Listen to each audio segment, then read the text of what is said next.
Boa noite a todos. Sejam bem-vindos à 5ª audiência pública para a revisão do Plano Diretor de Desenvolvimento Urbano de Pinhais. A audiência de hoje é realizada de forma presencial e também com transmissão ao vivo pelo canal do YouTube e pela página do Facebook da Prefeitura de Pinhais. Para aqueles que nos acompanham de forma online, gostaria de pedir que preencham a lista de presença disponível na descrição do vídeo e disponibilizado pela equipe de moderação nos comentários. Quem está presencial aqui no auditório, a lista de presença está na entrada da sala. Este evento é parte da etapa final para a construção do plano diretor revisado antes do seu encaminhamento para a Câmara Municipal.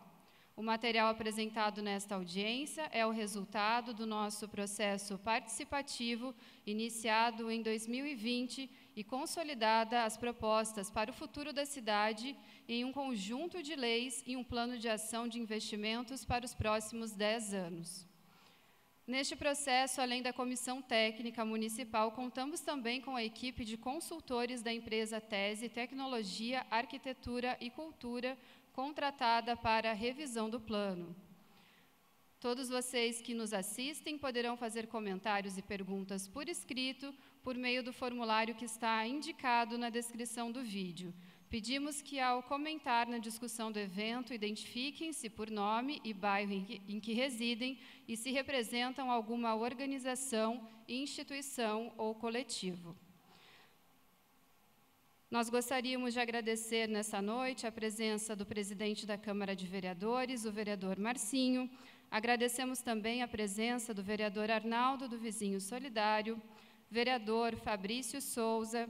Agradecemos também ao secretário de Urbanismo, Emerson Santana Bento, secretário de Governo, Ricardo Pinheiro, a secretária de Assistência Social, Rosângela Batista Duarte, secretária de Saúde, Adriane da Silva Jorge Carvalho, secretária de Educação, Andréia Francischini, também a secretária de Meio Ambiente, Rosana Boerilhéu, o secretário de Segurança e Trânsito, Anderson Mendes de Araújo, e também o secretário de Desenvolvimento Econômico, José Martins.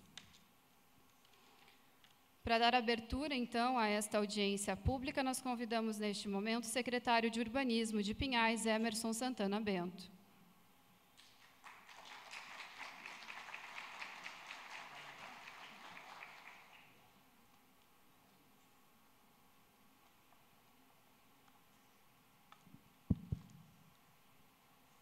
Boa noite a todos, sejam todos bem-vindos à nossa 5ª e última audiência pública da revisão do nosso plano diretor. Plano diretor esse foi aprovado em 2011.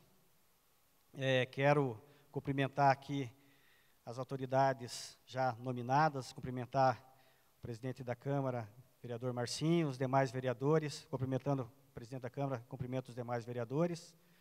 Quero cumprimentar o secretário de Governo, Ricardo Pinheiro, cumprimentando o Ricardo Pinheiro, cumprimento os demais secretários e secretárias, cumprimentar as associações de bairros aqui presentes também, os presidentes da associação, a comunidade, enfim, arquitetos, engenheiros, empreendedores, enfim. É um momento muito importante, pois é a nossa última audiência, e durante esse período de construção do nosso plano diretor todos sabem que ele é participativo e não poderia ser diferente, como prevê o Estatuto das Cidades. Houve uma contribuição muito grande da população nessa construção, porque o plano diretor é um plano macro, e nós temos que construir estratégias, ações estratégicas para o futuro da nossa cidade. E qual que é o foco?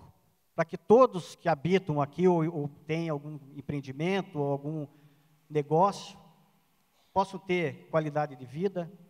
Enfim, em todos os aspectos nós temos que focar propostas, seja no aspecto ambiental, seja no aspecto socioeconômico, desenvolvimento econômico, seja cultural. Tendo em vista o objetivo principal, ter um plano diretor integrado com todos esses aspectos, essas diretrizes, e sustentável. Então, houve a contribuição de vários profissionais, principalmente, né, da área de urbanismo. Através do nosso site também houve contribuição das associações. E nós, com a equipe técnica da Secretaria de Urbanismo, gostaria de agradecer também toda a equipe da Secretaria de Urbanismo, em especial a diretora Ioná, diretora do Planejamento Urbano, e a equipe também do Departamento de Planejamento, que, pelo comprometimento de tentar, né, colocar essas propostas de forma a atender a necessidade ou a demanda que a população nos trouxe, que a sociedade, enfim, nos trouxe. Não é uma tarefa fácil, porque muitas vezes tem os interesses particulares, e nós, como sempre, poder público e agentes públicos, nós temos que privar pelo interesse público. O plano diretor ele tem que ser revisado a cada 10 anos, mas ele não pode ficar engessado, porque de acordo com a dinâmica do crescimento da cidade, e o nosso município, pela localização estratégica, é um município pujante, e quem mora aqui já há um certo tempo vê o crescimento da cidade, e nós temos que pensar num crescimento sustentável. Não é tão simples assim, mas eu acho que as propostas que iremos apresentar posteriormente aqui são propostas com a participação de todos, de alguns que estão aqui, inclusive, e acredito que nós pensamos numa proposta sustentável. Enfim, vou concluir aqui minha fala, porque nossa apresentação tem vários slides, vamos falar um pouco da legislação urbanística, que são leis integrantes do plano diretor, e encerro aqui. Agradeço a presença de todos novamente, e que tenhamos uma excelente, abençoada noite, e uma audiência pública com qualidade. Muito obrigado.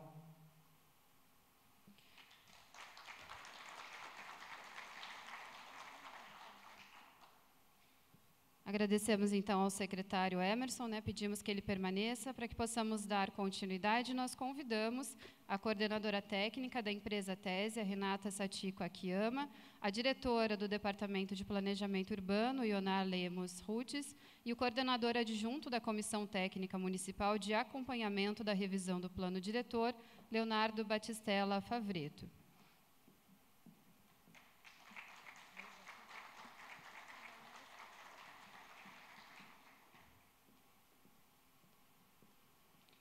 Para dar início, então, às apresentações, nós passamos a palavra, neste momento, à professora doutora Renata.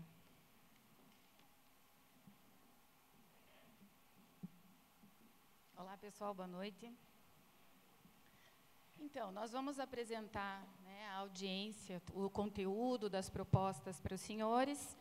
Vou agora, no início, fazer uma breve introdução do processo para vocês entenderem como chegamos aqui. Tá?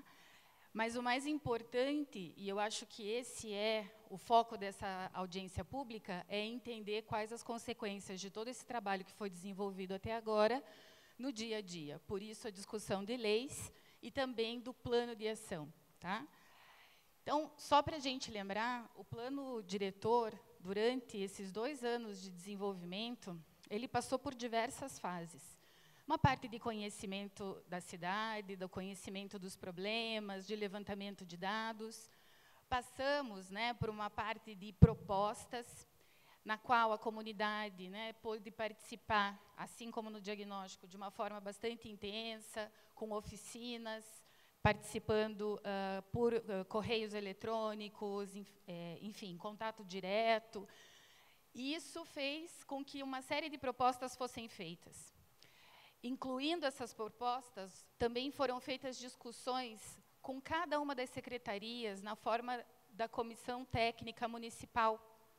E essas reuniões resultaram em propostas, né, daquilo que veio da população, daquilo que foi absorvido pelo município, propostas que se entendem factíveis, mas também muito importantes.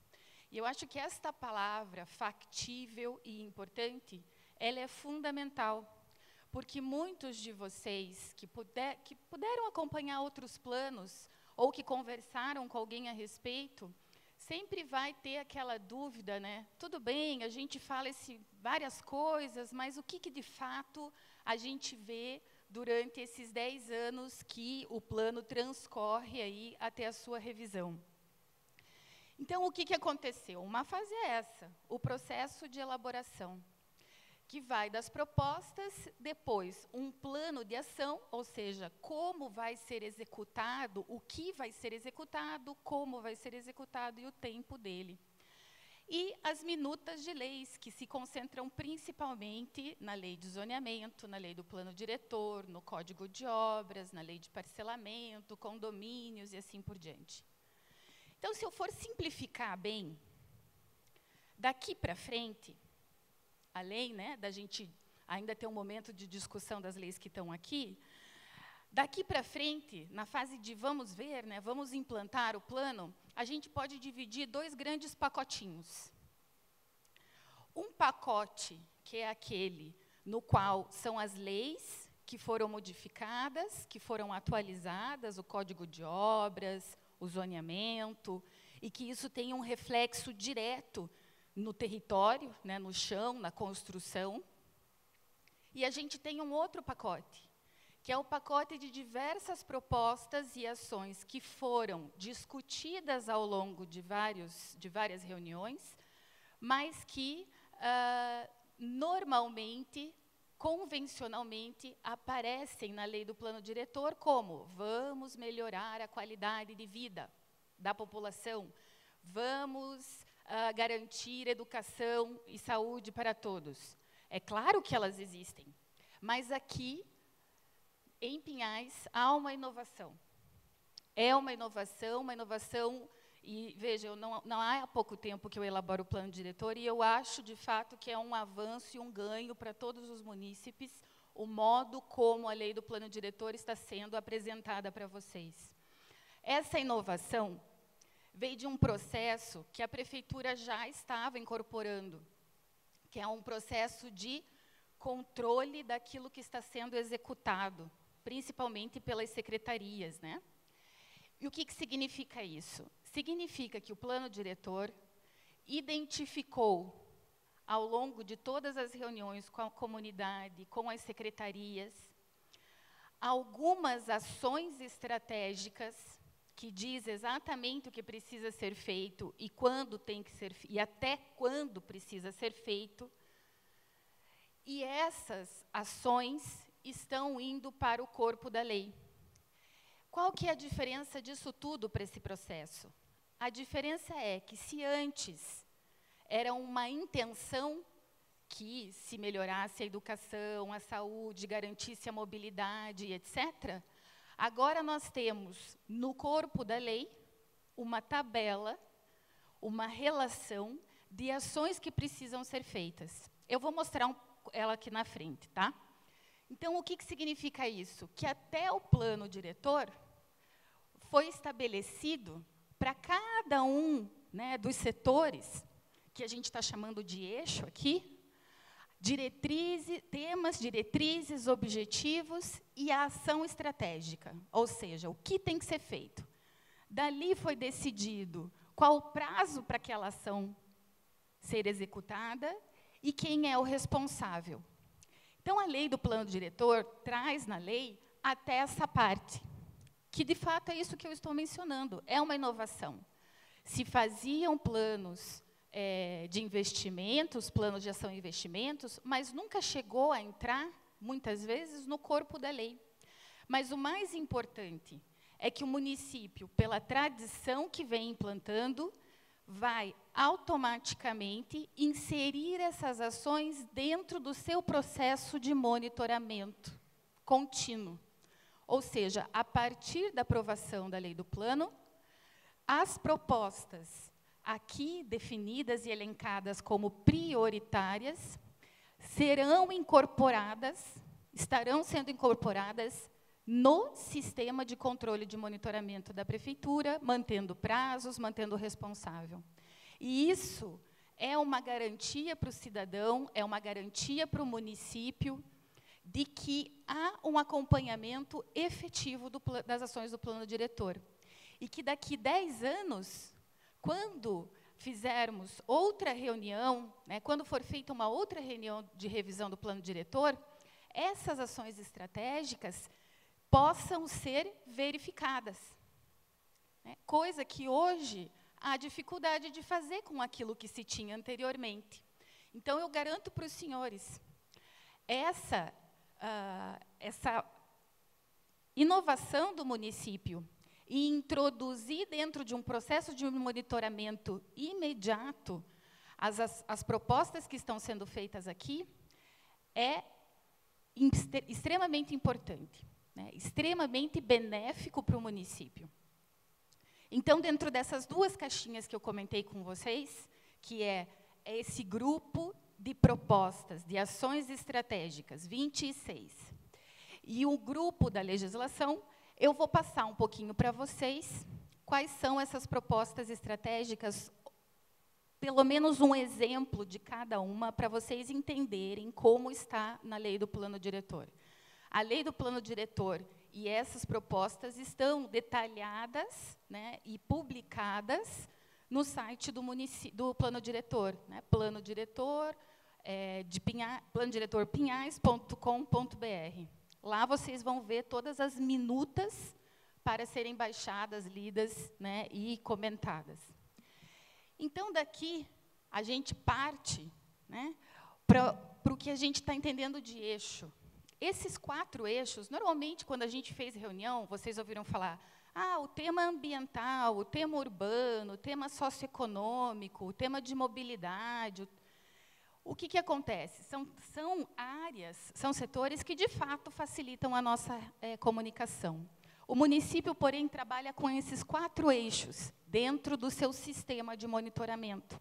E o plano diretor, como não poderia ser diferente, se adaptou a isso, né? Então, nós temos 4 grandes eixos, que é desenvolvimento institucional e boa governança, desenvolvimento econômico sustentável, desenvolvimento social inclusivo e desenvolvimento ambiental sustentável. As propostas relacionadas diretamente ao território, né, urbanas ou ambientais, estão no eixo 4.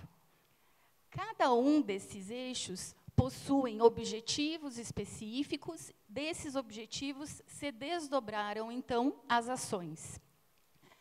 São esse grupo de ações prioritárias, 18, 6, 16 e 15, que geraram e que geram, então, o rol daquelas propostas mais importantes que estão indo para o plano diretor. Importantes não, estruturantes, né? Por que estruturantes? A partir delas é que outras ações serão realizadas, né? Ela é principal porque deve acontecer antes. Então, um exemplo, né, do eixo do desenvolvimento institucional.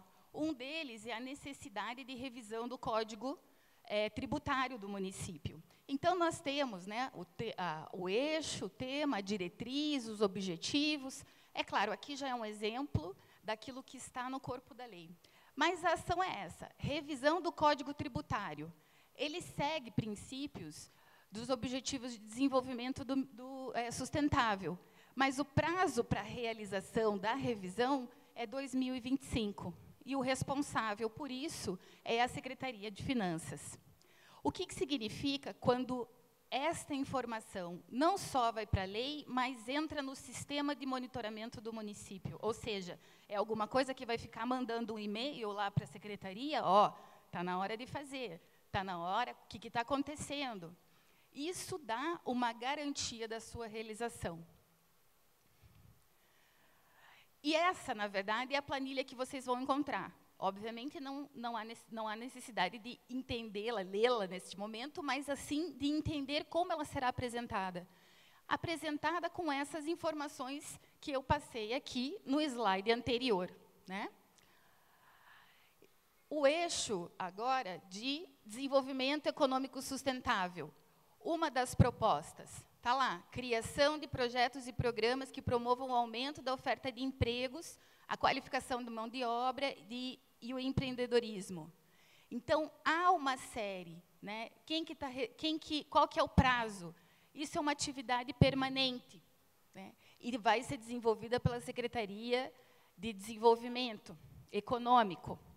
É uma atividade que o município vem desenvolvendo e que vai agregar, após essa grande estratégia, diversas ações. O eixo de desenvolvimento sócio-inclusivo, implantação de equipamentos públicos e serviços para o atendimento das políticas públicas para as mulheres, ou seja, são equipamentos públicos para atendimento às mulheres. Quando que isso tem que ser concluído? Em 2026. Quem é a secretaria responsável? A Secretaria de Assistência Social. Então, com a aprovação do plano, o que tem que acontecer?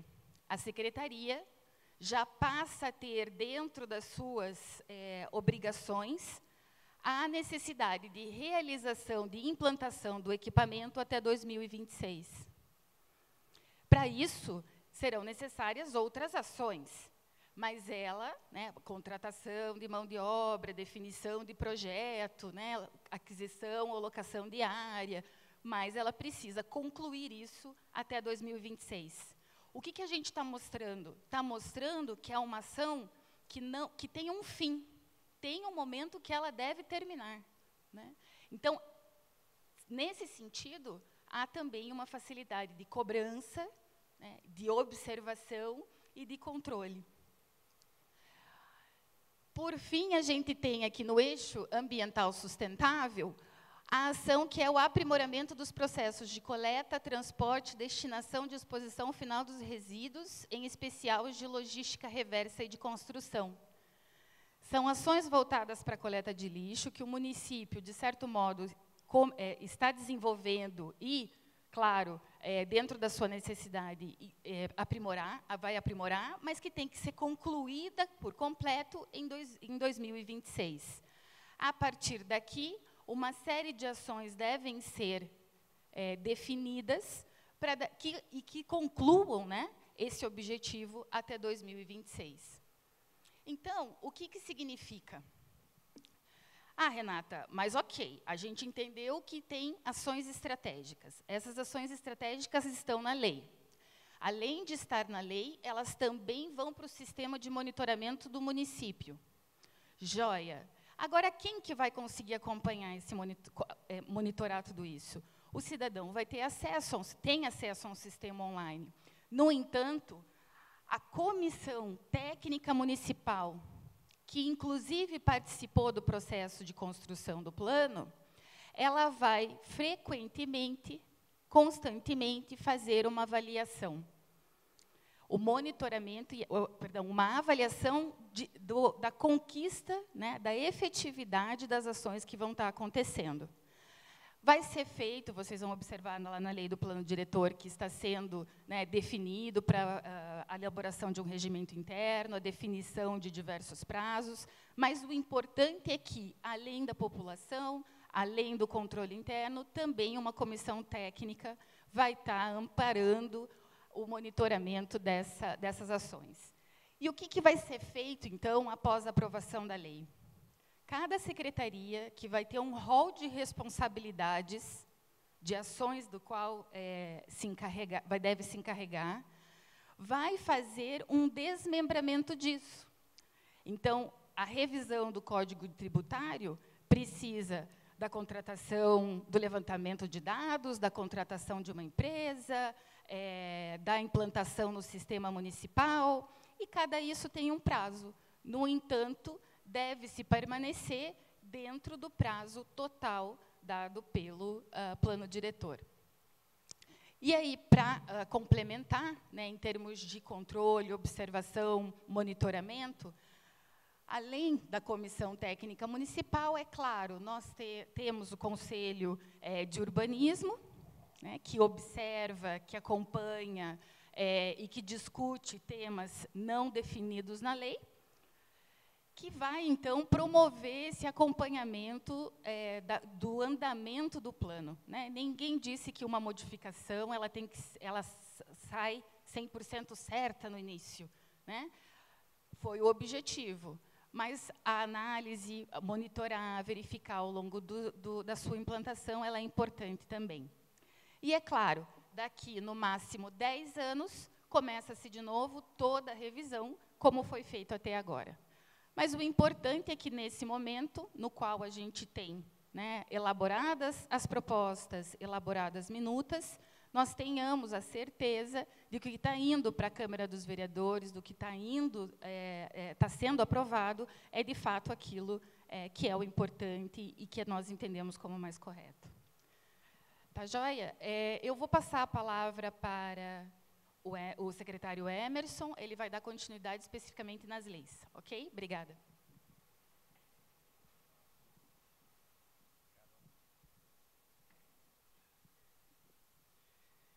Então, pessoal, nós temos vários slides aqui, porque trataremos de assuntos que não foram tratados nas audiências anteriores, né? Ou melhor, as alterações na lei do Código de Obras, lei de zoneamento, uso e ocupação do solo, e lei de parcelamento do solo, na forma de loteamento e desmembramento também. Tentarei ser dinâmico para não ficar maçante aqui essa audiência e dar espaço para que quem está presente participe com alguma colaboração.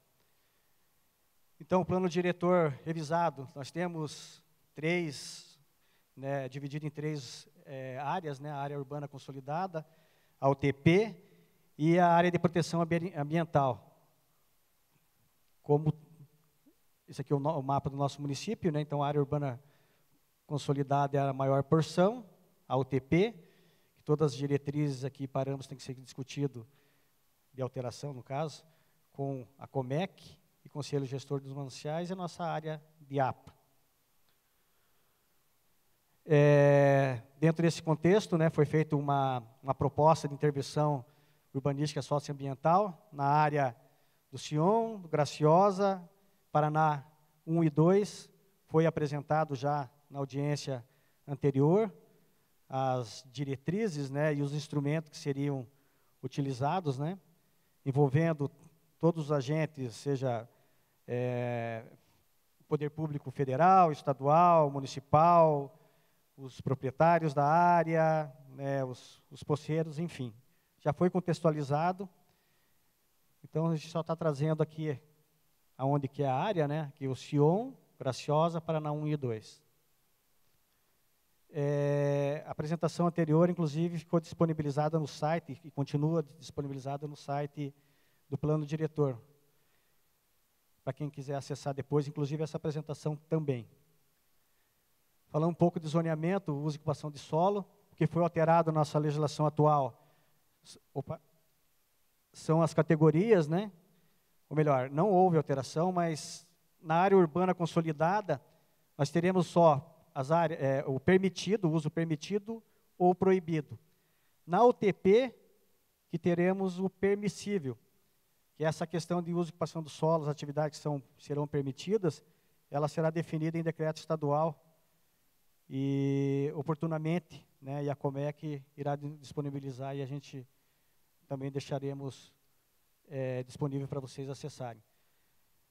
A novidade são os parâmetros de incomodidade, ruído e fumaça. Toda atividade poderá ser instalada no município, desde que tenha compatibilidade com os usos, com o uso residencial, e com a questão da incomodidade, né, também compatível com o parâmetro de incomodidade. Condição de instalação, uma indústria, dependendo do seu, só a título de exemplo, dependendo do seu porte e da indústria, né, e também da caixa da via implantada, ela pode ser implantada, por exemplo, numa zona mista consolidada, uma indústria do tipo, uma indústria 3, por exemplo, que é um porte um pouquinho maior. Parâmetros de ocupação, para quem é técnico, né, sabe, taxa de ocupação, coeficiente de aproveitamento, afastamento, taxa de permeabilidade, enfim. Aqui também traz um pouco da nova nomenclatura, né, que a gente está utilizando, que é a novidade também. Então, a gente tem habitação familiar, sempre teve, né? Condomínio residencial, paralelos ao alinhamento, a gente está, condomínio residencial em série, transversal alinhamento, condomínio vertical. A novidade aqui seria condomínio empresarial, que não tem na nossa lei, condomínio empresarial vertical e condomínio de lotes. A habitação transitória 1 e 2, seria hotel e motel.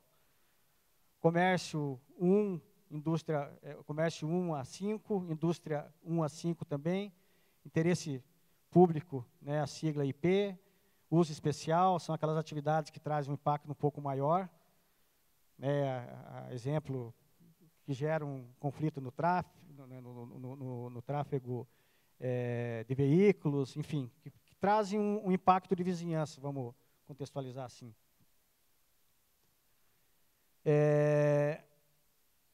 Aqui também tem uma novidade, né, que os lotes atingidos pelo sistema viário para fins de alargamento, eles terão o cálculo da taxa de ocupação, coeficiente de aproveitamento, os demais parâmetros de acordo com o zoneamento, desde que seja transferida essa área atingida pelo alargamento da via, o parâmetro do lote original. Por exemplo, se o lote tem 12 por 30 e é atingido em 2 metros, né, o parâmetro taxa de ocupação será nos 12 por 30, desde que seja transferido para o município a área atingida pelo alargamento da via. Aqui também traz o nosso mapa de zoneamento, a proposta. Não vou detalhar cada zoneamento aqui, vocês poderão acessar depois. Acho que está bem definido, né, bem desenhado. Houve na audiência anterior também a apresentação. Aqui é uma alteração que houve aqui na Avenida Thomas Edison, no Alphaville, que também a gente expandiu um pouco o eixo de comércio e serviço 4, que é a área comercial do Alphaville, onde tinha o coeficiente de aproveitamento 0,2, e nós, analisando conjuntamente com a empresa de consultoria, com alguns profissionais da área, resolvemos, porque a gente vai ter um eixo de ligação, que é com a Humberto de Alencar Castelo Branco, deixar o mesmo parâmetro construtivo aqui para o eixo de comércio e serviço da Humberto e da Estrada Graciosa. Uma taxa de ocupação melhor, desde que atendido alguns parâmetros, como vaga de estacionamento, e o coeficiente aumentou um pouquinho. Aqui também, a novidade também é a criação de algumas vias especiais, também já foi contextualizado e apresentado na audiência anterior. A exemplo, a Rua 24 de Maio, né, nós temos a Rio Paraná. Enfim, isso aqui também vocês poderão acessar depois no nosso site. As áreas de redução a alagamentos, aqui nós trazemos, como vocês podem ver na legenda, a curva de recorrência de enchentes TR de 25 anos, nessas áreas, e o registro da Defesa Civil de 2010, que é esse achuradinho aqui. A gente está fazendo uma proposta de alteração, de 2012 para cá, isso aqui também vai poder ser alterado. Lógico, a taxa de recorrência de enchentes, não, mas a de taxa de recorrência de cheias não vai ser alterado por enquanto, até que seja feito um novo estudo. Mas de enchente, isso pode ser alterado, porque foram feitas algumas obras a montante, dos rios, lagoas de contenção de cheias, e com certeza, quando atualizarmos esse cadastro, vai diminuir bastante essa mancha. Então, eu trago aqui um pouco a questão de loteamentos, né? Nossa lei de loteamentos ela é baseada na legislação federal.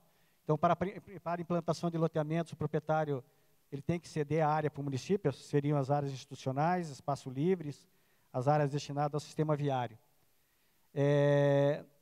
As áreas públicas destinadas ao uso institucional e espaços livres, elas são definidas pelo lote padrão mínimo onde estiver inserido. Depois eu vou mostrar na tabela como que funciona.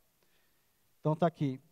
Por exemplo, na zona residencial, o lote, por exemplo, se tem uma área de uma gleba lá de 100 mil metros quadrados e originou 1000 lotes. Então, o cálculo é feito 1000 vezes 40, o que ele tem que destinar, isso é um exemplo hipotético, tá, pessoal? Teriam que destinar 40 mil metros quadrados de espaço livre.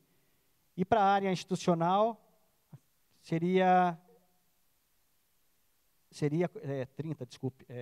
40 também.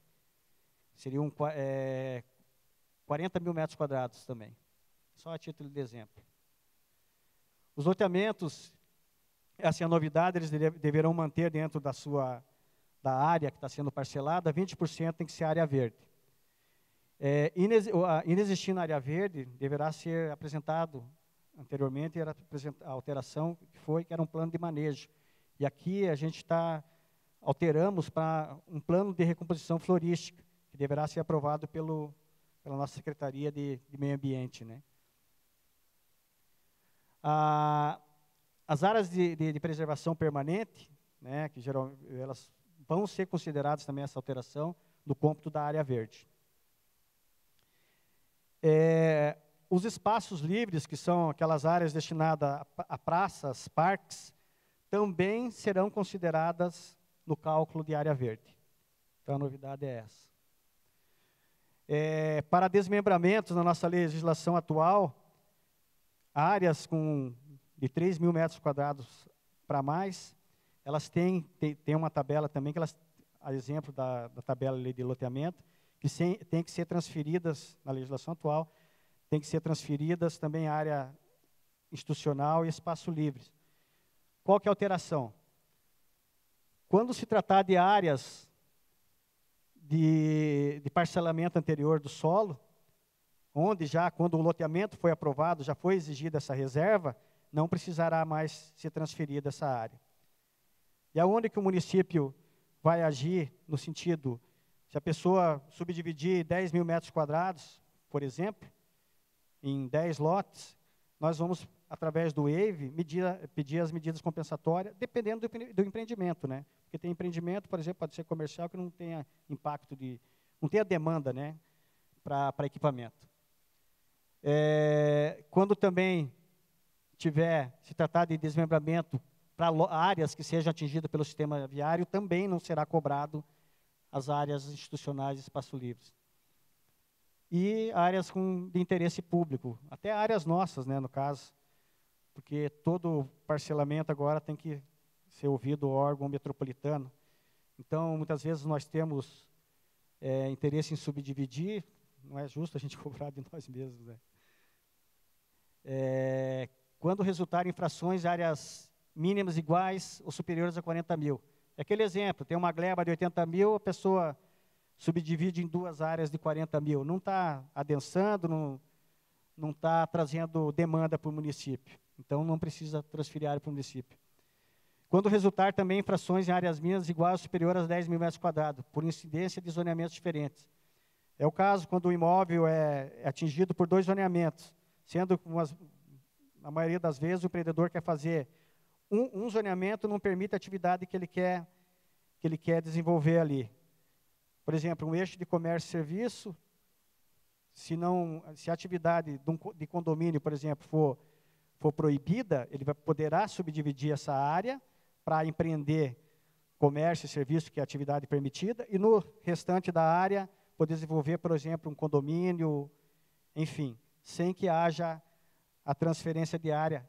Ele terá que subdividir. Posteriormente, quando a implantação do condomínio, que eu vou explicar agora no próximo slide, ele terá que fazer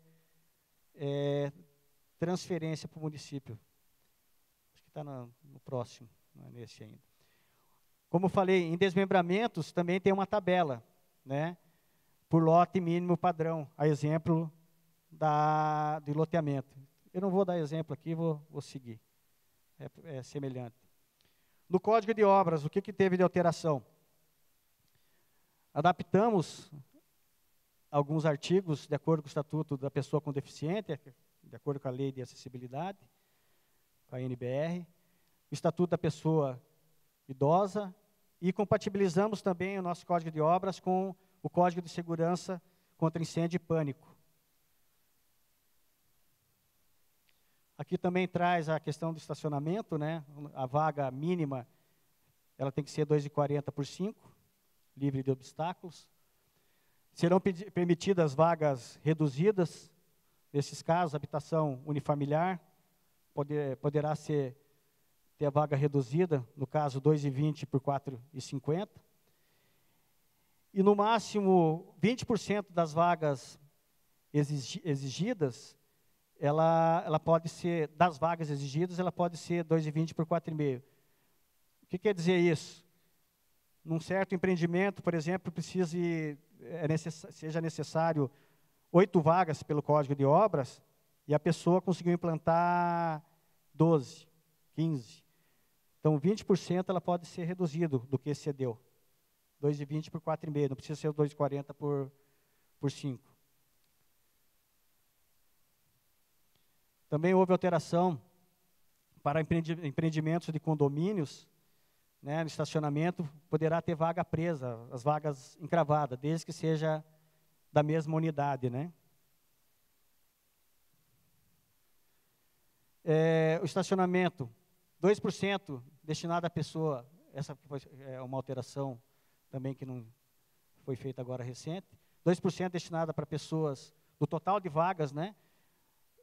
2% para pessoas com deficiência física e mais 5% para idosos, sendo no mínimo uma vaga.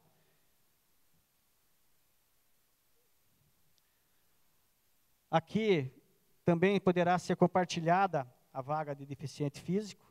Qual que é o compartilhamento? Nos projetos anteriores tinha que ter 2,50 mais 1,20 para o cadeirante poder descer, né? E ela pode ser compartilhada com uma outra vaga. Esse espaço de 1,20 vai poder ser compartilhado. Também, do total de vagas, 5% da área deverá ser destinada a motocicleta e bicicleta, num círculo inscrito de 2 metros quadrados, uma largura mínima, e não pode ser disposta em nicho, tem que ser acessível. Também traz uma novidade, condomínios com número igual ou superior a 100 unidades, exceto habitações de interesse social e kitnets, será necessário uma vaga para cada 30 habitações para visitantes. Aqui também traz um exemplo, né, de como se dará a circulação das vagas de estacionamento. Paralelos, você tem que ter uma área de circulação de 3 metros, que são as 2 vagas. Menor ou igual a 30 graus, área de circulação 2,50. De 31 a 45, 3,5 área de circulação. E de 46 a 90 graus, 5 metros, para que a pessoa possa manobrar. Uma novidade também, na nossa legislação atual, não é permitido utilizar o recuo frontal para estacionamento, foi alterado. Ele será permitido desde que deixem 10% do lote como área verde e que a manobra seja feita dentro do lote, para que a pessoa não invada, né, quem estiver manobrando o carro, a área de calçada. Para condomínios, também tem novidade, condomínios com 20 mil metros quadrados, ele cederá ao município, sem ônus para o município, uma área que vale 10 metros quadrados por unidade, destinada a uso institucional. Nesse caso aqui, voltando à questão do desmembramento, será necessário, porque o condomínio tem área de uso privativo e área de uso comum. Então, ele vai ter que fazer uma subdivisão anterior para que depois possa fazer o empreendimento do condomínio. Então, ele também não será necessária a doação daquela tabela que eu mostrei para você. Espaço livre e área institucional. Nós daremos uma anuência prévia, né, para que possa ser feito isso, para não confundir, porque serão 2 processos separados, né? Primeiro o processo de subdivisão, para depois o processo do condomínio. Subdivisão para ele poder gerar uma matrícula para ele transferir a área institucional para o município. Condomínios, excepcionalmente a doação pode dar fora, né? E poderão se localizar em área externa, com o valor compatível do imóvel que está sendo implantado no condomínio. Terá que ser feito um laudo, né, de avaliação, para que ocorra isso, tem que ser compatível. Também poderá ser dada mediante repasse de recursos financeiros para uso institucional e espaço livre. O condomínio com área superior a 10 mil metros quadrados, ele terá que também implantar na sua área 20% de área verde, com exceções desses zoneamentos que estão na UTP. Zona orientada 1, que será maior, 40%, 2, 30% e 20% na 3. Aqui a gente fala um pouco da área verde, que antes ela tinha que ser dada em uma área única. Então, hoje, nós estamos permitindo que até 10 mil metros quadrados seja em 2 frações, e acima disso, em frações de 5 mil. Aqui, de novo, falando de área verde, né? Isso aqui já foi repetido, já está repetido esse slide, a gente já falou anteriormente. Condomínios. Então, nós temos, como eu falei anteriormente, temos novas figuras de condomínios. A novidade maior aqui é o condomínio de lote, porque hoje a gente sabe que muitos empreendedores fazem aprovação com uma unidade, com uma edificação dentro, depois incorpora e depois vende a fração privativa. Então, a novidade maior aqui é o condomínio de lote.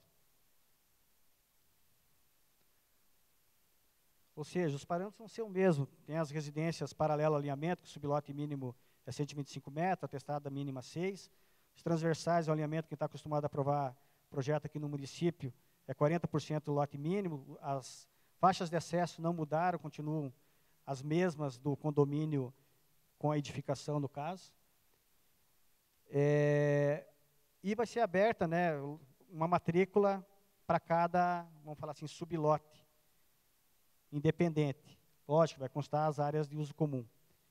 Terá que apresentar uma instituição e convenção de condomínio também para levar ao registro de imóveis. Agora vou passar para a Ioná, falar um pouco da outorga onerosa, que seria a compra de potencial construtivo. Obrigado.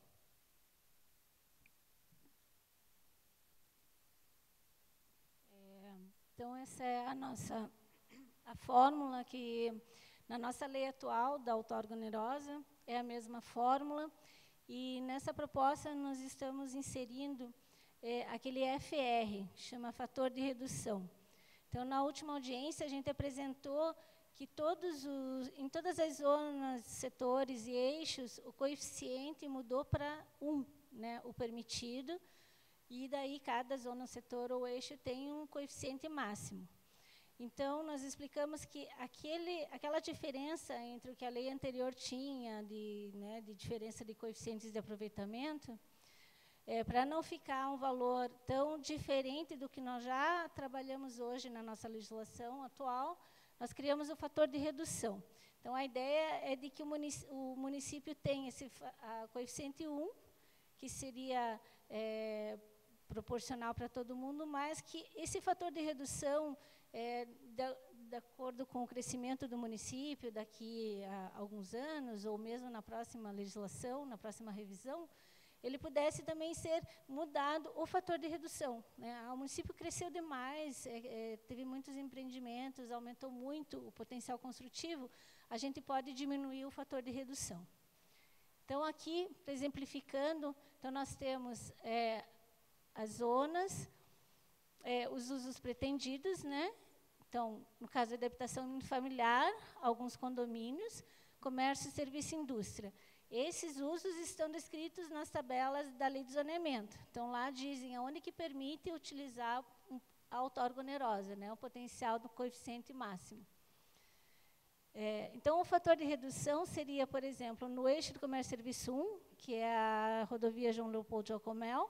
Então, para um condomínio misto, vamos dizer assim, condomínio que tenha comércio embaixo e residências em cima, nós utilizaríamos aqui a fórmula para qual que seria a contrapartida financeira que ele iria pagar. Então, ele consideraria o valor unitário do metro quadrado pela nossa planta genérica de valores, né, aquele valor que tem no nosso carnê de IPTU, lá tem essa... De cada imóvel existe um valor venal. A área excedente, então, quanto que ele está comprando de potencial? Posso comprar até um potencial máximo, mas ele vai colocar aqui na fórmula qual que é a área que ele está comprando, tanto uma área construída, normal, como se ele estivesse subindo mais pavimentos também transformados em área. O coeficiente de aproveitamento permitido, então, ele divide sempre por 1, aqui embaixo, vezes o fator de redução. Então, isso torna essa fórmula, né, dentro dos valores, proporcionalmente a que a gente já trabalha hoje em dia aqui no município. Então, para o comércio e serviço, por exemplo, no eixo de comércio e serviços aqui, a gente tem um redutor grande, né, porque o que mais nós queremos nos eixos é o que tenha comércios e serviços que eles se consolidem ali. Então, por exemplo, na zona central, por exemplo, também tem um fator redutor grande para empreendimentos habitacionais ou mistos, né? A parte de comércio e serviço não se aplica, porque a gente não quer que a zona central tenha esse tipo de comércios maiores, e sim, tem outras zonas que se aplicam melhor. Então, era isso, pessoal. Nós ficamos aqui disponíveis aí para as perguntas. Quer assumir, Léo? Obrigado, Iana. Então, boa noite a todos. Nós vamos para a etapa participativa da nossa audiência, como de praxe. Eu vou deixar aqui disponível, né, para vocês o link, que é direto para acessar os materiais que a gente apresentou hoje, né, em forma reduzida, de forma simplificada. Então, no site do Plano Diretor pinhais.com.br, dentro da etapa 5, você encontra plano de ação, estrutura organizacional, e quando estiver pronto o plano diretor consolidado, que está em finalização após as leis, e as minutas de legislação numa página própria. É bem tranquilo, bem fácil de achar, só acessar o site, está na barra superior. Vocês podem também ter o contato ali da nossa equipe, pelo e-mail, pelo planodiretor@pinhais.pr.gov.br. Mas eu oriento assim, que este é o nosso momento, né, o momento ideal, para que vocês tragam para nós as contribuições, os questionamentos que tiverem, outras sugestões, para que a gente possa dar celeridade ao processo e finalizar a elaboração das leis. Então, a gente vai agora abrir tanto para o pessoal que está assistindo online, para fazer a contribuição pelo formulário que está disponível na descrição ali do vídeo. Logo embaixo do vídeo deve ter um linkzinho para você fazer a sua contribuição. E o pessoal que está presente aqui também vai poder fazer dizer a sua contribuição, o seu comentário, por um recibinho que o Luan vai entregar para vocês. Então, se alguém quiser fazer alguma sugestão, alguma pergunta para encaminhar para a mesa, pode levantar a mão, que o Luan vai entregar para vocês. E caso alguém deseje, que esteja aqui na plateia, gostaria de um momento de fala, pode também escrever nesse mesmo canhotinho que gostaria de um momento para fala, que a gente vai levar o microfone para vocês, você vai ter um tempinho para comentar. A gente vai definir ali um limite máximo, por uns 3 minutos, para quem quiser falar. Tudo bem? E agora, vou dar um tempinho para tanto o pessoal da internet, tanto o pessoal que está aqui e vendo a gente, poder fazer a sua contribuição. Tudo bem?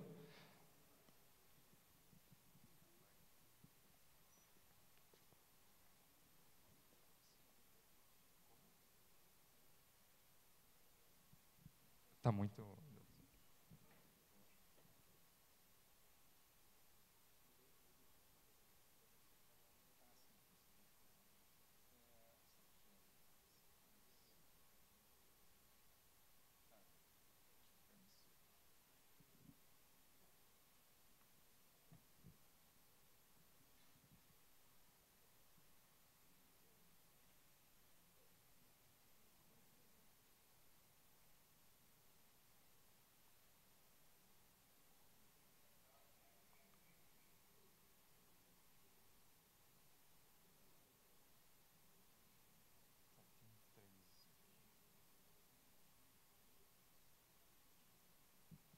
Você quer que leia algumas perguntas e depois vocês respondem?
Ele está aqui. Ah, para vocês falarem, só um pouquinho.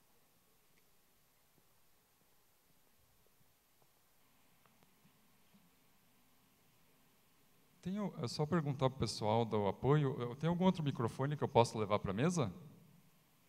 Posso levar este aqui? Este aqui do lado?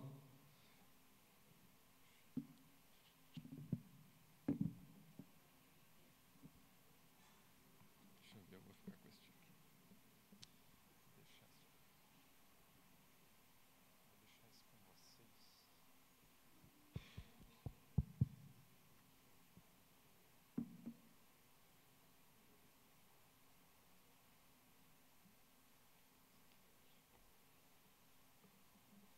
Alô, isso aqui está ligado. Tá. Então, eu vou ler algumas perguntas que chegaram pela internet, tudo bem? E aí vou passar para a mesa responder. Deixa eu ver só. A primeira pergunta é do senhor Irã Ribeiro. Ele, na verdade, faz um comentário, uma sugestão, para que a prefeitura faça um projeto no Graciosa, no condomínio residencial, desculpe, no conjunto residencial Graciosa, que é um loteamento no Parque das Nascentes, um condomínio, então, para os proprietários, pois esperamos por 30 anos para poder usufruir da propriedade, justo que os poderes reconheçam que merecemos. Se não for possível, um condomínio que faça um projeto inovador para meio ambiente e habitação, com um loteamento acessível aos proprietários do Graciosa.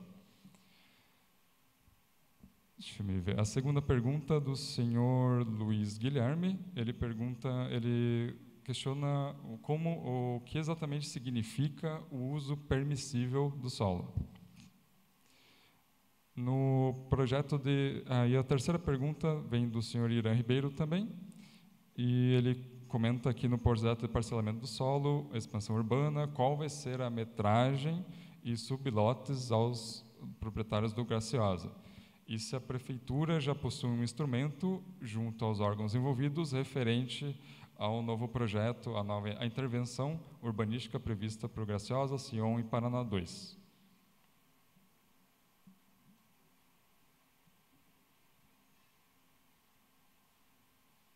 Primeira pergunta, senhor Irã.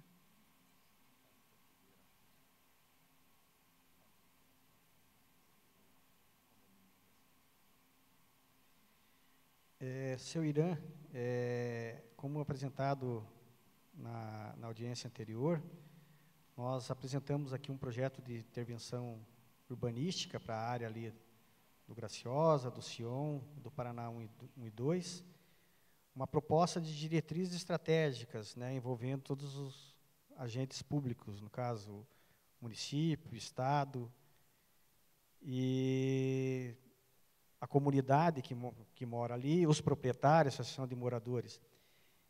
É recente, e isso vai constar no nosso plano diretor, né? Então, por isso que nós estamos aqui, mas ainda a gente nós não elaboramos ainda uma proposta de projeto, porque precisamos aprovar primeiro essas intervenções. Elas poderão ser através do instrumento jurídico, né? Seja uma operação urbana consorciada, seja através de desapropriação, uma parceria pública e privada. Como se dará só após fazermos essa reunião, seja com o Ministério Público, com a Associação de Moradores, seja com a Associação dos Proprietários, e nós construiremos juntos.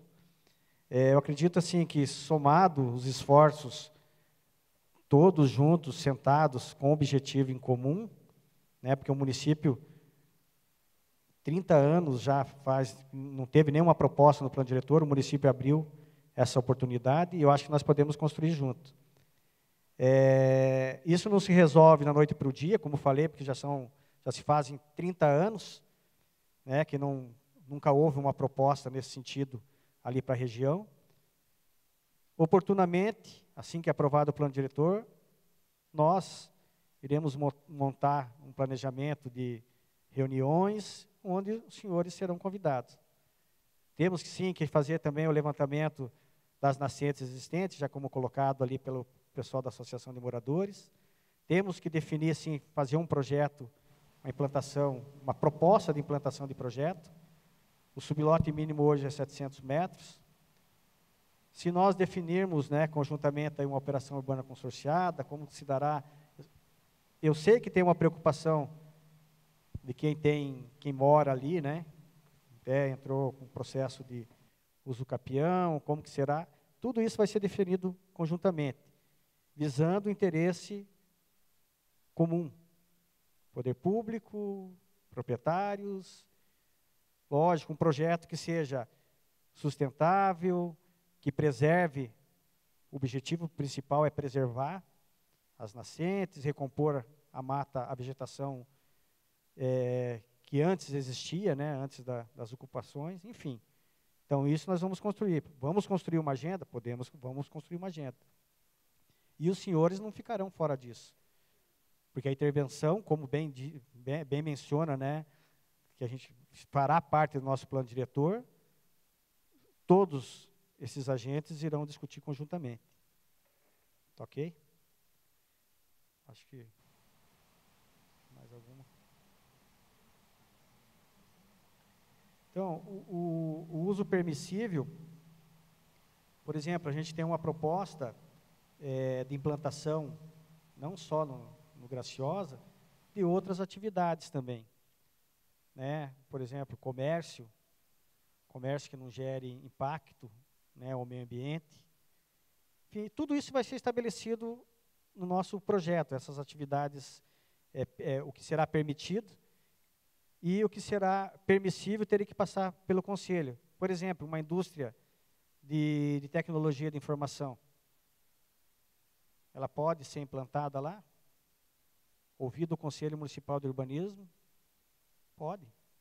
Lógico, tem que ouvir, no meu ver, né, poderia, porque não gera impacto ao meio ambiente. E nessa intervenção urbanística é para desenvolver mesmo a região. Então, o permissível é que tem que passar pelo conselho. É só a título de exemplo, né? O que mais?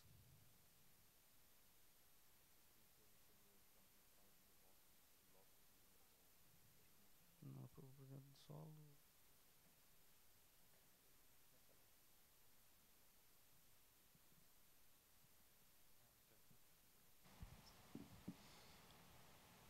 Certo, então vou passar para mais 4 perguntas que foram recebidas pelo formulário online. O senhor Luiz Guilherme também pergunta como será feito o reordenamento urbanístico dos loteamentos do conjunto residencial Graciosa. Acredito que esse foi tema da última audiência. Acho que é importante e já foi respondido pelo secretário também. Está disponível no site o material do último evento.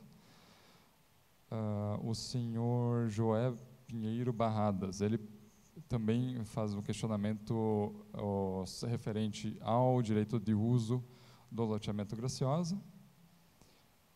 O senhor Luiz Barros Alves pergunta também da solução para a residencial Graciosa. E, novamente, o senhor Irã Ribeiro faz um comentário referente ao Conjunto Graciosa, ao histórico dele, das proprietários e da imobiliária que atualmente é proprietária de parte do loteamento. Você gostaria de responder alguma? Eu acho que na minha fala, acho que deixei bem claro, né, acredito eu. Acho que respondeu todos os questionamentos aqui, né, pessoal?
Vou ler agora, então, 3 propostas que vieram aqui da plateia, que está nos acompanhando na audiência.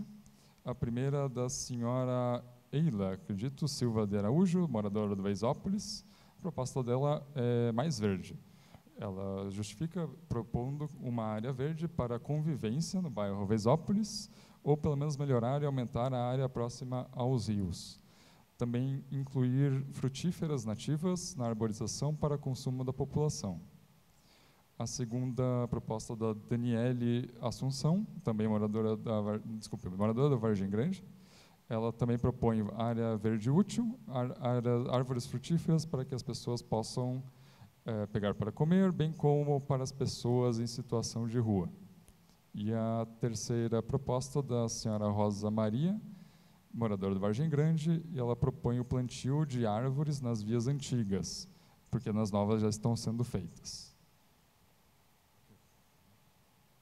Então, só respondendo essa questão de arborização, está aqui presente a secretária de Meio Ambiente. Nós temos um plano, né, um plano de arborização. Acredito que ele vai ser apresentado oportunamente para a população também. Já temos feito o replantio, e não só o replantio, né, mas a gente estamos recompondo algumas áreas, retirando aquelas pessoas que vivem em área de vulnerabilidade, ou melhor, retiramos, que é o projeto do Parque Linear do Atuba. Quem conhecia ali como era anteriormente, essas famílias foram relocadas para uma área melhor, né, que não tem essa condição, viviam em condição de vulnerabilidade. E ali hoje é um parque até se tornou famoso, o Parcão. E nós temos, praticamente diariamente, fazendo plantio, seja de grama, de vegetação nativa, nos parques, praças, e dentro desse plano de arborização faremos também no sistema viário. Mas obrigado pela colaboração, Dona Rosa, Daniele e Leila. Muito obrigado.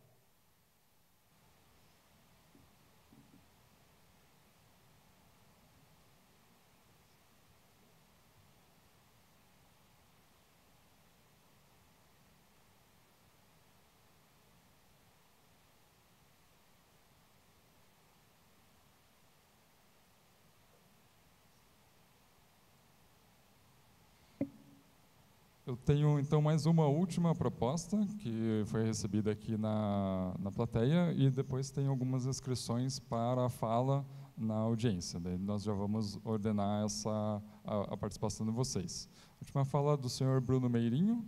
Ele reivindica a participação popular na UTP, e as perguntas justifica que as regras da UTP são decididas na Comec. Deve haver participação popular também para essas normas. Ele é representante do Chácaras Graciosas. Bruno, como falado anteriormente, eu sei que tem uma expectativa.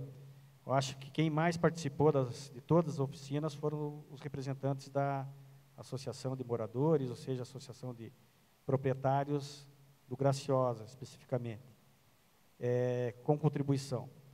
Eu volto a dizer, tem uma certa ansiedade, né? Eu acho que é uma ansiedade, no caso, até boa, nesse sentido que hoje vocês terão a possibilidade de participar. Mas quando se trata, a gente discutir tecnicamente com a Comec, eu acho que se esgotou, porque o Conselho já foi apresentado essa proposta para o Conselho Gestor dos Mananciais, e naquele sentido, assim, que nós estamos propondo para fazer esse projeto de intervenção conjuntamente, eu acho que não é aqui, a gente, voltando ao assunto, tratar com a Comec novamente, eu acho que não é o objetivo. Eu acho que nós temos que seguir em frente. Eu acho que tivemos um avanço, sentar novamente com os técnicos, conselho gestor, daí eu acredito que a gente vai só protelar o processo. Nós vamos nos reunir com a Comec, Ministério Público, Associação, como eu falei anteriormente, oportunamente. E esse é um compromisso. A audiência está sendo gravada. E os senhores serão convidados. para nós definirmos esse projeto conjunto e como se dará. Eu acho que nós teremos que ser razoáveis para tentar atender o interesse de todos. Acho que eu não vou ser repetitivo aqui, senão me torno prolixo, né? E a gente vai se estender muito aqui a audiência. Então, as portas da prefeitura estão abertas, vamos, né, dar sequência ao nosso plano diretor, porque tem não só a área da UTP, tem outras áreas, e quando se fala de densidade, se mexer em algum lugar, por exemplo, solicitando uma densidade maior, alguém vai perder na UTP. Então, fizemos um trabalho e o que nós conseguimos foi apresentado aqui. Questão de densidades. Agora, não sei qual que é não tem como discutir aqui uma proposta. Nós vamos falar com a Comec, como falei anteriormente, mas não vamos discutir isso aqui agora, né? Tá ok? Obrigado, Bruno, pela colaboração, pela pergunta aí. Certo. Posso abrir, então, para a fala das pessoas que se inscreveram? Quer que eu acho que eles estão aqui, posso ficar aqui? Isso. Eu vou chamar, então, o pessoal. Daí eu peço que levante a mão, por favor, que daí nós vamos levar o microfone até vocês. Eu vou chamar por ordem alfabética, pelo pessoal que entregou aqui a participação. Então, primeiro eu vou chamar o senhor Irineu Pastro, da Associação de Proprietários do Conjunto Graciosa, para comentar. Obrigado, Luan. Luan, eu posso pedir para você levar este microfone até o senhor Irineu? Desculpa.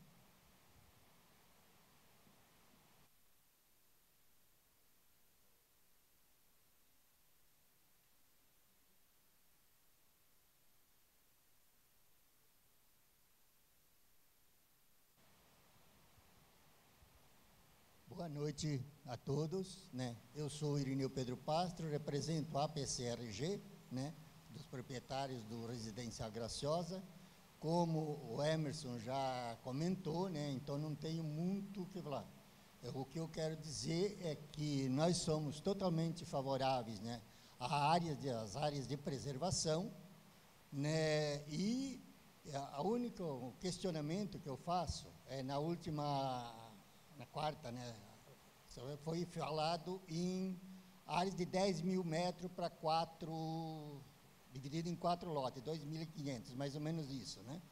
E o meu questionamento é o seguinte, né?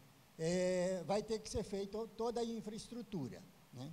Então, né, eu acho que é muita infraestrutura para atender poucas pessoas, né?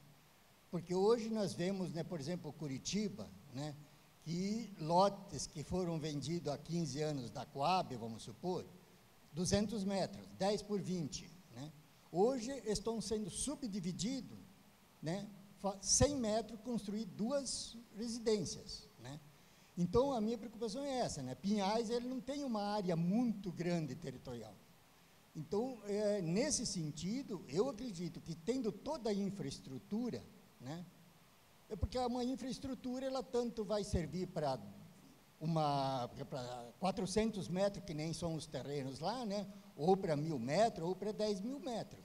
Né? Só que vai, como se diz, beneficiar muito mais gente.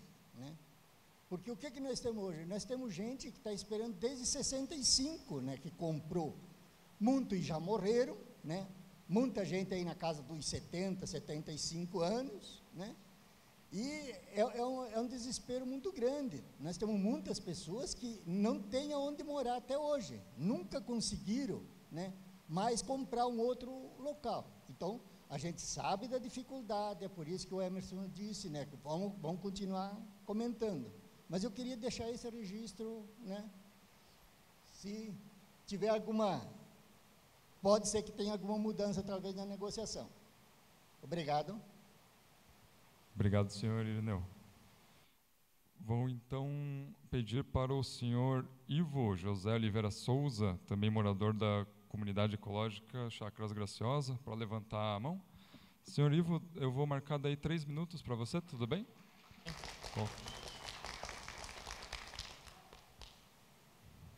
Boa noite. Obrigado pela oportunidade de participar desse evento. Achei interessante a participação do secretário Emerson, que se referiu à ideia principal da lei, dar prioridade ao interesse público. Significa que o interesse público é mais importante do que o privado. Então, a gente está se referindo ao artigo 23 da minuta. Então, na sequência desse artigo, alíneas, incisos, ele se refere muito a investidor, mas não é citado quais são os investidores, porque os principais investidores estão lá, são nós moradores. Então, nós moradores temos investido nessa região para proteção, inclusive, há muitos anos. Isso já faz mais de 30 anos que isso acontece. Então, essa atenção deve ser dada à nossa região e que, nesse artigo, não consta nenhuma palavra que se refira a morador ou cidadão. Então, para nós é importante que seja dada atenção a essa questão, porque senão fica muito superficial. Porque quem seriam os investidores? Obrigado.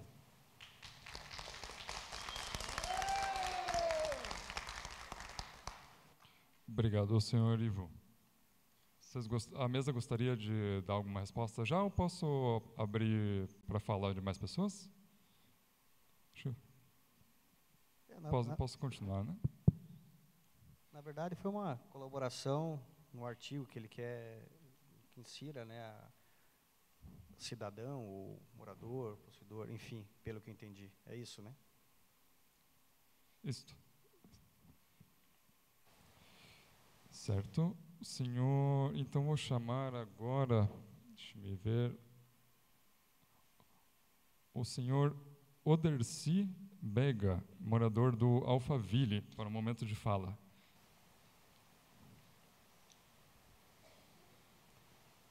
Boa noite a todos. Cumprimento o secretário Emerson e todos os presentes nessa audiência pública. E o secretário sabe muito bem da preocupação dos moradores do Alphaville sobre a abertura da Avenida Thomas Edison. E o senhor falou aqui há pouco da questão do zoneamento da área ali empresarial, que vai ligar com a avenida, se eu não me engano, o nome é Castelo Branco. Então, eu questiono ao secretário, não sei se tem essas informações ou não, se há já um plano da prefeitura do impacto ambiental que essa abertura causará lá para os associados, para os moradores do Alphaville, em relação à quantidade de veículos por dia que transitará por essa nossa via, ou se há pretensão, há um estudo de fazer ali, diante já da realidade que tem lá, dos condomínios, vários parques do lado, a implantação de uma via calma, alguma coisa nesse sentido. Esse é o questionamento que eu faço à mesa. Obrigado, senhor Oderci.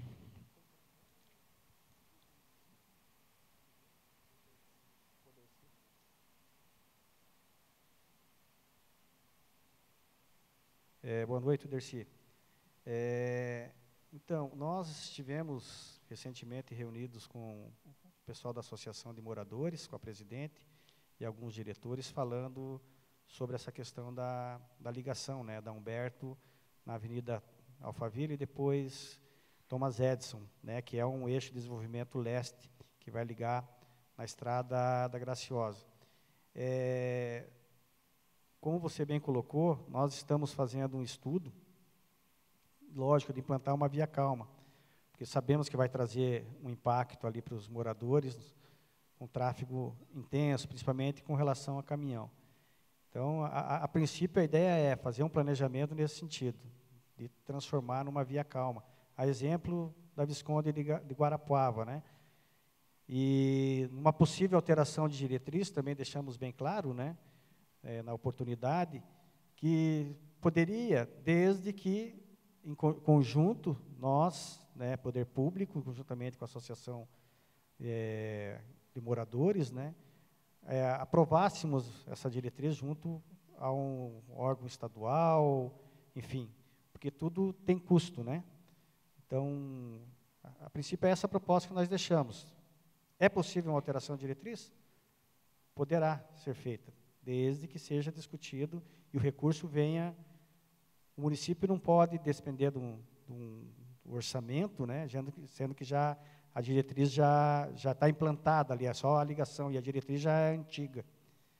Mas a gente está disposto a conversar, né, deixamos as portas abertas. Como sempre, né, o município, nós, poder público, estamos de portas abertas para ouvir a comunidade. Tá bom? Obrigado. Então, para a fala da senhora Raquel Olímpio, ela é moradora também do Parque das Nascentes, Associação de Moradores Chácara Graciosa. A Raquel tem uma sugestão contra a desapropriação, pedido de fala. 3 minutos, tudo bem, Raquel? Então, à vontade. Boa noite a todos, obrigada pela oportunidade, obrigada ao secretário e todos os presentes. Nós avaliamos as propostas aqui da minuta, da revisão do plano diretor, sempre com muita cautela e muita técnica, né? Porque nós temos muito a contribuir com todo o nosso conhecimento também. Nós entregamos esse panfleto também para a mesa e gostaríamos de deixar registrado isso, gostaríamos de constar, né? Eu vou ler aqui para que eu não deixe passar nada despercebido da contribuição nossa para essa audiência pública. Então, eu sou a presidente da Associação de Moradores e a nossa proposta é contra a desapropriação. A proposta de minuta da revisão do plano diretor contém algumas respostas preocupantes para a comunidade ecológica Chácaras Graciosa. Registramos aquelas que consideramos que precisam ter modificações ou supressão. A comunidade vive e cuida do local e está ficando em segundo plano na proposta do plano diretor. Em primeiro plano estão os investidores, conforme a fala do Ivo. Isso não é justo. Os cidadãos do local devem ser ouvidos em primeiro lugar. Além disso, a proposta ameaça os moradores de desapropriação, e isso ignora o valor ecológico e cultural dos atuais ocupantes da área. Elencamos aqui alguns itens também. Item A. A intervenção urbanística socioambiental poderia ser mais bem debatida com a comunidade, com detalhamento em lei posterior. Há muitos detalhes na proposta que merecem reflexão. Nossa proposta é manter apenas o artigo 23I e o 23K, com os demais assuntos a serem definidos em lei regulamentadora. O item B.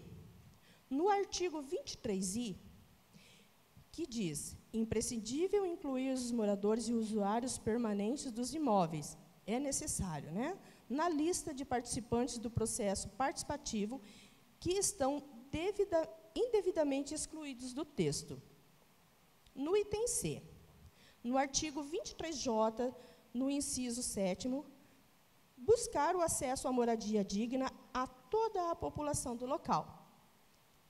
A gente vê que foi dado muita ênfase na população em vulnerabilidade social. Gostaríamos de abrir isso, né, uma explicação em relação a isso. Não apenas, né, a população em situação de vulnerabilidade social. Item D. Incluir no artigo 23J, assegurar o respeito e a permanência de comunidades pré-existentes que demonstrem adequação com os parâmetros do zoneamento. Item E. No artigo 23N, no inciso 2, suprimir a desapropriação. Raquel, 30 segundos, por favor. Tá. No item F, no artigo 23, o levantamento e o cadastro socioeconômico de toda a população do local. Item G. Na Lei de Uso e Ocupação do Solo, quadro 14, o tamanho da via da caixa da via está incompatível com a previsão do artigo 30, parágrafo único, inciso 2º, letra A da mesma lei, que fala estruturas viárias estritamente necessárias, e no quadro 14 estão sendo previstas vias com caixa de, no mínimo, 14 metros, sendo que seria possível vias com caixas de 10 metros, conforme a proposta apresentada e já elaborada pela comunidade, apresentada para a Secretaria de Urbanismo. E os detalhes com relação à testada poderiam ser definidos ali em projeto específico. Era essa a nossa sugestão que gostaríamos de deixar registrado aqui. Muito obrigada. Obrigado, Raquel.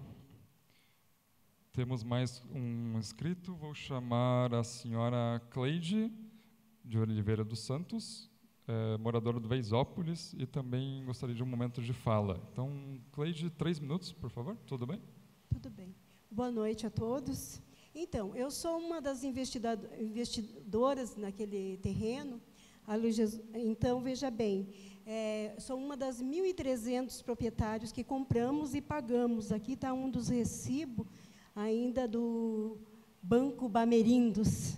Pagamos com muita dificuldade, aonde quando compramos em 88, fomos lá para construir, já tinha aberto os terrenos com máquinas e piquetes, e ali fomos proibida pela prefeitura de construir, a qual eles estavam regularizando a área, por ser área meio ambiente, a qual eles disseram que ia regularizar, e era para nós aguardar contato em casa, e que a prefeitura se responsabilizou para cuidar da área, que lá eles iriam resolver, e depois iria entrar em contato.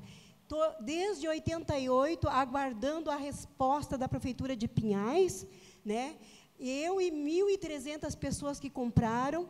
Aqui nós temos pessoas, proprietários, que moram dentro da sua casa, que não tem porta e não tem janela, porque não tem casa para morar. Não estou aqui de brincadeira, porque são 34 anos na peleja, aí junto com os outros proprietários, até que formamos essa associação e estamos aí, investimos no lugar onde não temos o direito de morar até hoje. Estamos aguardando e creio que agora, com a palavra do secretário, nos deu ânimo para nós conseguir o que é nosso por direito, né? Então, nós estamos ali animados, ali junto com nossos colegas aí, né, que temos pessoas que estão aí morrendo, mas eles estão morrendo, mas estão deixando seus filhos para lutar pelo que é seu por direito, né? Pelo que lutamos. Aqui está os recibos antigos de um lugar que lutamos, que estamos injustamente sofrendo, gastando que nem podemos mais, por não ter um lugar para morar, mas pagamos até o último centavo o nosso suor, né? Eu acredito que a justiça tem que brilhar nesta terra, porque se nós não tiver a justiça ao nosso favor, né? Graças a Deus que nós temos Jesus que nos luta por nós, mas nós contamos com a luta, né? Que aqui nós temos alguém que luta por nós, né? Porque se nós não tiver, aqui nós trouxemos aqui a bandeira de Pinhais, né? Que nós moramos há 40 anos neste lugar e sabemos que nós estamos querendo uma resposta, porque não é possível que nós vamos ter que lutar ali em Brasília para conseguir o nosso direito por lei. Eu acho que é muito injusto, criança morrendo, pessoas sofrendo aí indignamente, pessoas aí já idoso, morrendo, Cleide, sem lugar para morar. Bem? Sem lugar para morar, né? Se vocês quiserem, eu levo vocês na casa de pessoas que não têm lugar nem para inclinar a cabeça, pessoas que estão dormindo sem janela, sem porta, sem lugar, enquanto pagou aquele terreno para ter criações, plantações, aonde quando eu comprei, ali só tinha as ruas e tinha os piquetes. Agora tem casa, tem plantação, tem bichos sendo criados ali. Por favor, né? Eu agradeço a participação. Eu agradeço a oportunidade, viu? Eu creio que vão ouvir com carinho o que foi dito aqui. Muito obrigada. Obrigado, Cleide. Vamos, então, para mais a próxima contribuição, um pedido de fala do senhor Valdecir Montenegro, morador do Veisópolis. O senhor Valdecir está no auditório, lá no fundo, lá no... Valdecir, então, 3 minutos. Boa noite, obrigado pela oportunidade. Venho a perguntar aqui sobre esse plano diretor, sobre o terreno do AIC, do autódromo ali, que em E 16 foi pedindo tombamento histórico, e até hoje a prefeitura não acatou, onde que vieram a destruir esse terreno, destruíram tudo. E eu sou um dos conselheiros do patrimônio histórico, venho perguntar como que está esse plano diretor. Vai fazer 20 anos que eu moro ali, é do falecido meu pai, eu sou um dos herdeiros, e eu estou brigando na justiça sobre da tutela desse terreno, onde que já destruíram tudo, até o cartódromo. Eu quero saber qual é o plano diretor, o que vai ser feito ali, porque vai fazer 20 anos que eu moro ali dentro, e o meu falecido meu pai não vendeu terreno para nenhum, nem para bairro, nem coisa. Então eu quero saber qual que é o procedimento agora.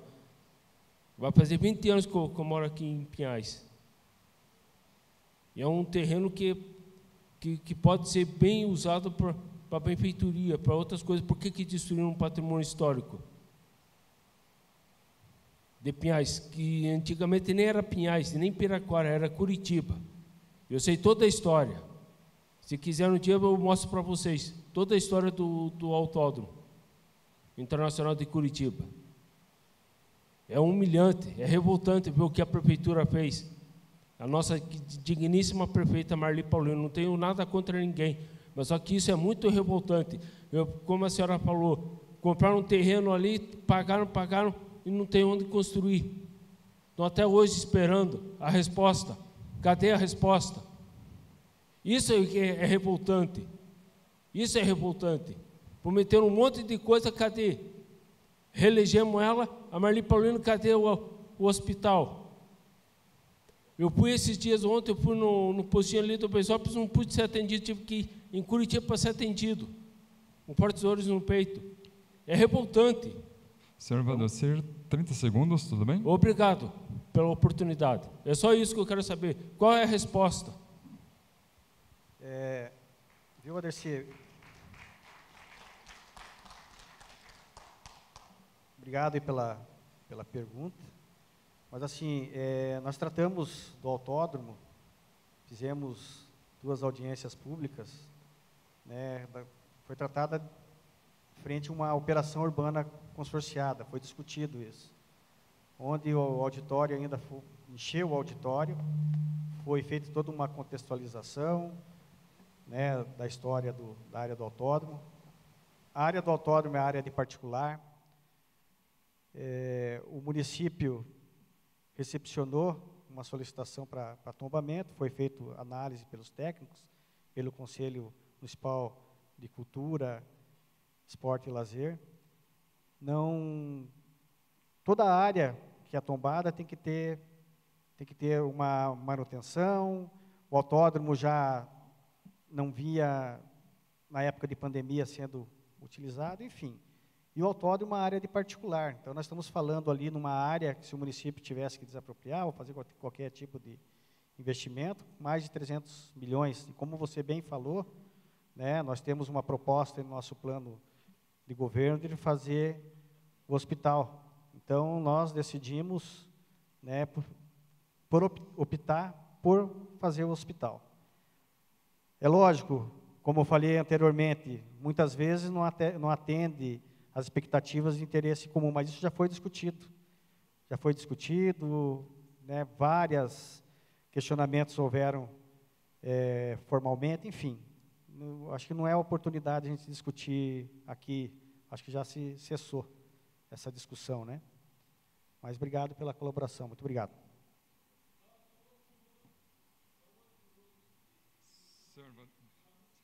Senhor Valdecir, eu agradeço a participação na audiência deve ser feita por inscrição. Obrigado.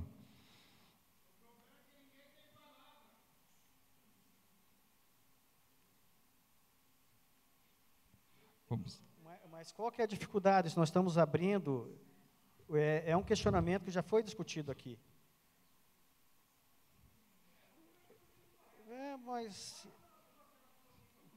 Pois é, pessoal, tem outras pessoas que querem tratar, esse assunto já foi vencido.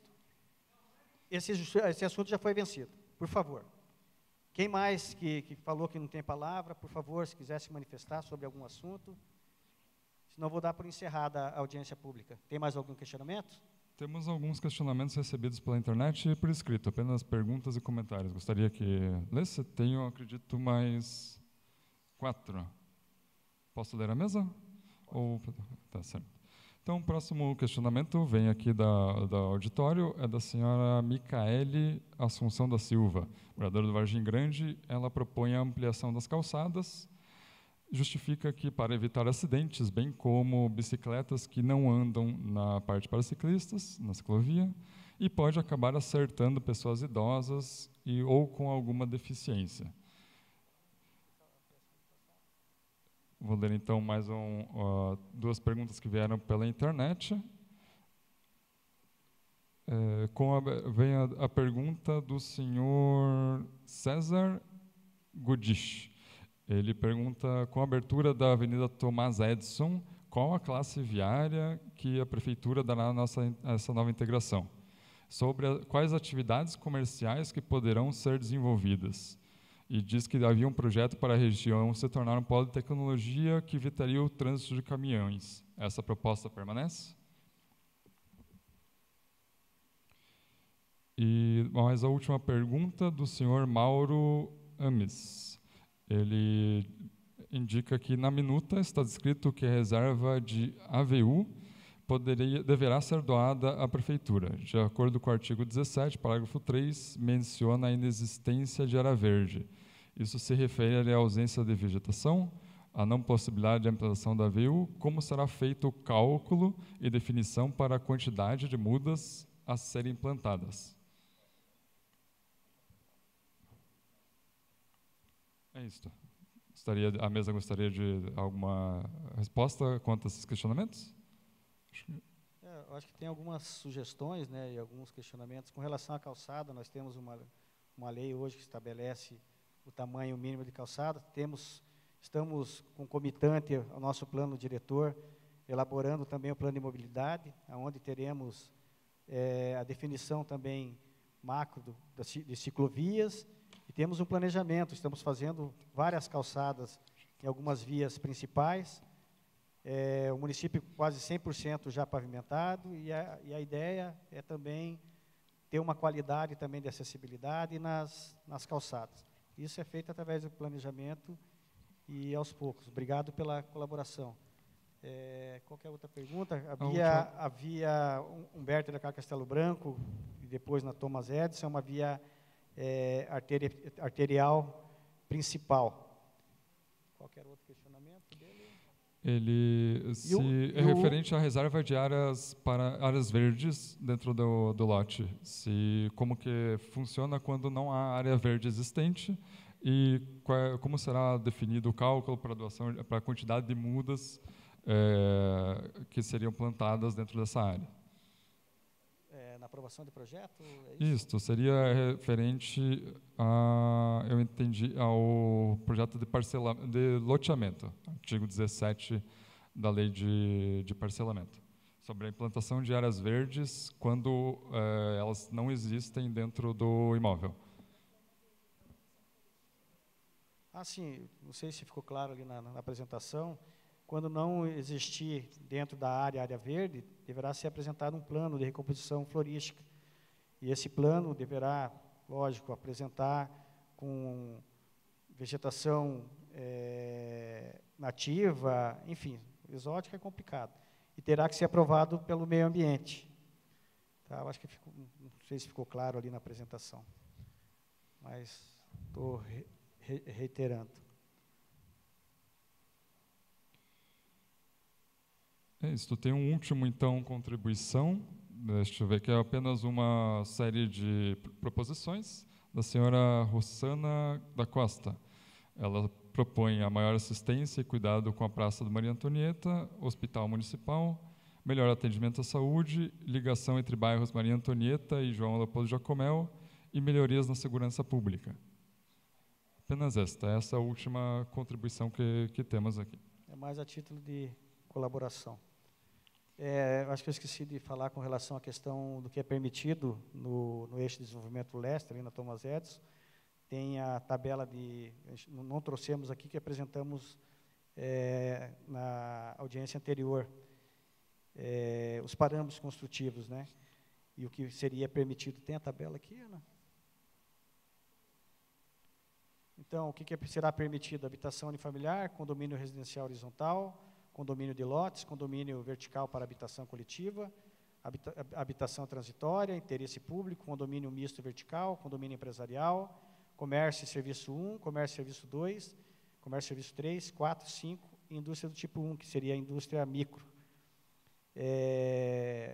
O pessoal pode se assustar, não, a indústria do tipo 1 micro, mas de acordo com o impacto, né, o impacto de vizinhança ou a incompatibilidade do uso, ela tem que ser analisada de acordo com o porte da via, qual que é a atividade, enfim, isso vai ser tudo estudado. Tem atividades de acordo com o QNAE, por exemplo, uma sorveteria, que muitas vezes ela tem que ser enquadrada como indústria. Né? Daí a pessoa vai produzir, mas é muitas vezes artesanal. Por que proibir, né? Então, essa indústria do tipo 1 micro é para isso, para esse tipo de atividade. Ok? Tem mais alguma pergunta? Então, pessoal, agradeço a participação de todos. Ficamos à disposição. Caso queiram agendar e conversar conosco, conversaremos oportunamente. Sei que tem expectativas, ansiedades, mas nós estamos de portas abertas. O pessoal da associação, tanto de moradores, quanto o pessoal dos proprietários aqui do Graciosa, oportunamente iremos nos reunir, né? Tenho conversado com o secretário de governo. Eu acho que é o momento da gente conciliar aí os interesses, envolver, né, os agentes públicos, seja na esfera estadual, federal, e vocês para discutir com relação à área. Muito obrigado a todos, tenham todos uma boa noite, que Deus nos acompanhe.